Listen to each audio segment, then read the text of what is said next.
ജെറമിയ 35 അധ്യായം. റക്കാബ്യരുടെ മാതൃക. ജോസിയായുടെ പുത്രൻ യഹോയാക്കീം യൂദായിൽ രാജാവായിരിക്കുമ്പോൾ കർത്താവ് ജെറമിയായോട് അരുളിച്ചെയ്തു, നീ റക്കാബ്യരുടെ അടുത്ത് ചെന്ന് അവരോട് സംസാരിക്കുക. കർത്താവിന്റെ ആലയത്തിലെ ഒരു മുറിയിൽ കൂട്ടിക്കൊണ്ടുവന്ന് അവർക്ക് വീഞ്ഞു കൊടുക്കുക. അങ്ങനെ ഹബസീനിയായുടെ മകനായ ജെറമിയായുടെ മകൻ യാസാനിയായെയും അവന്റെ സഹോദരന്മാരെയും പുത്രന്മാരെയും റക്കാബ്യരുടെ കുടുംബം മുഴുവനെയും ഞാൻ കൂട്ടിക്കൊണ്ടുവന്നു. ഞാൻ അവരെ കർത്താവിന്റെ ആലയത്തിൽ ദൈവപുരുഷനായ ഇഗ്ദാലിയായുടെ മകൻ ഹാനാന്റെ പുത്രന്മാരുടെ മുറിയിൽ കൊണ്ടുവന്നു. അത് വാതിൽക്കാവൽക്കാരനായ ഷല്ലൂമിന്റെ മകൻ മാസയായുടെ മുറിയുടെ മുകളിൽ പ്രഭുക്കന്മാരുടെ മുറിയുടെ സമീപത്തായിരുന്നു. ഞാൻ റക്കാബ്യരുടെ മുൻപിൽ വീഞ്ഞു നിറച്ച കുടങ്ങളും പാനപാത്രങ്ങളും വെച്ചിട്ട് കുടിക്കുവിൻ എന്ന് പറഞ്ഞു. എന്നാൽ അവർ പറഞ്ഞു, ഞങ്ങൾ വീഞ്ഞ് കുടിക്കുകയില്ല.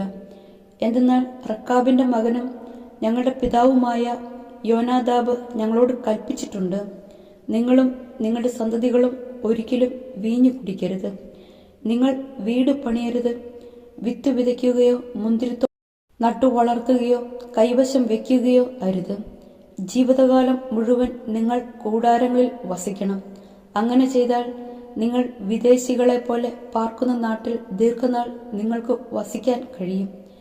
റക്കാബിന്റെ പുത്രനും ഞങ്ങളുടെ പിതാവുമായ യോനാദാബ് നൽകിയ കൽപ്പന ഞങ്ങൾ ലംഘിച്ചിട്ടില്ല. ഞങ്ങളും ഞങ്ങളുടെ ഭാര്യമാരും പുത്രന്മാരും പുത്രികളും ജീവിതത്തിലൊരിക്കലും വീഞ്ഞു കുടിക്കുകയില്ല. വസിക്കാൻ ഞങ്ങൾ വീട് പണിയുകയില്ല. ഞങ്ങൾക്ക് മുന്തിരിത്തോട്ടമോ വയലോ വിത്തുകളോ ഇല്ല. ഞങ്ങൾ കൂടാരങ്ങളിൽ പാർക്കുന്നു. ഞങ്ങളുടെ പിതാവ് യോനാദാബ് കൽപ്പിച്ച എല്ലാ കാര്യങ്ങളും ഞങ്ങൾ അനുവർത്തിക്കുന്നു. എന്നാൽ ബാബിലോൺ രാജാവായ നബുക്കദ്നേസർ ദേശം ആക്രമിച്ചപ്പോൾ കൽദായരുടെയും സിറിയക്കാരുടെയും സൈന്യത്തെ ഭയന്ന് ജെറുസലേമിലേക്ക് പോരാൻ ഞങ്ങൾ തീരുമാനിച്ചു. അങ്ങനെയാണ് ഞങ്ങൾ ഇവിടെ എത്തിയത്. അപ്പോൾ ജെറമിയായ്ക്ക് കർത്താവിന്റെ അരുളപ്പാടുണ്ടായി. ഇസ്രായേലിന്റെ ദൈവമായ സൈന്യങ്ങളുടെ കർത്താവ് അരുളി ചെയ്യുന്നു, നീ പോയി യൂദായിലെ ജനങ്ങളോടും ജെറൂസലേം നിവാസികളോടും പറയുക, നിങ്ങൾ എന്റെ വാക്ക് അനുസരിക്കാൻ കൂട്ടാക്കുകയില്ലേ എന്ന് കർത്താവ് ചോദിക്കുന്നു. വീഞ്ഞു കുടിക്കരുതെന്ന് റക്കാബിന്റെ പുത്രനായ യോനാദാബ് നൽകിയ കൽപ്പന അവന്റെ മക്കൾ അനുസരിക്കുന്നു. ഇന്നുവരെ അവർ വീഞ്ഞു കുടിക്കാതെ പിതാവിന്റെ ആജ്ഞ അനുസരിച്ചു. ഞാൻ നിരന്തരം ആജ്ഞാപിച്ചിട്ടും നിങ്ങൾ എന്നെ അനുസരിക്കുന്നില്ല. എന്റെ ദാസന്മാരായ പ്രവാചകന്മാരെ തുടർച്ചയായി ഞാൻ നിങ്ങളുടെ അടുക്കിലേക്ക് അയച്ചു. ദുർമാർഗങ്ങൾ വിട്ടുമാറി നിങ്ങൾ ഓരോരുത്തരും തങ്ങളുടെ പ്രവൃത്തികൾ തിരുത്തുവിൻ. അന്യദേവന്മാരെ ആരാധിക്കാൻ അവരുടെ പുറകെ പോകരുത്. നിങ്ങൾക്കും നിങ്ങളുടെ പിതാക്കന്മാർക്കും ഞാൻ നൽകിയ ദേശത്ത് അപ്പോൾ നിങ്ങൾ വസിക്കും എന്ന് അവരിലൂടെ ഞാൻ പറഞ്ഞു. എന്നാൽ നിങ്ങൾ ചെവിക്കൊണ്ടില്ല.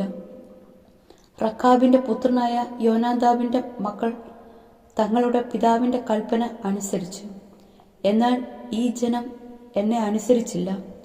അതുകൊണ്ട് ഇസ്രായേലിന്റെ ദൈവമായ സൈന്യങ്ങളുടെ കർത്താവ് അരുളി ചെയ്യുന്നു, ഇതാ യൂദായ്ക്കും ജെറുസലേം നിവാസികൾക്കും എതിരായി പ്രഖ്യാപിച്ച എല്ലാ അനർത്ഥങ്ങളും ഞാൻ അവരുടെ മേൽ വരുത്തും. എന്തെന്നാൽ ഞാൻ അവരോട് സംസാരിച്ചു, അവർ ശ്രവിച്ചില്ല. ഞാൻ അവരെ വിളിച്ചു, അവർ വിളി കേട്ടില്ല. ജെറമിയ റക്കാബ്യരോട് പറഞ്ഞു, കർത്താവ് അരുളി ചെയ്യുന്നു, നിങ്ങൾ നിങ്ങളുടെ പിതാവായ യോനാദാബിന്റെ കൽപ്പന അനുസരിക്കുകയും നിയമങ്ങൾ അനുഷ്ഠിക്കുകയും ചെയ്തു. അവൻ ആജ്ഞാപിച്ചതെല്ലാം നിങ്ങൾ പ്രവർത്തിച്ചു.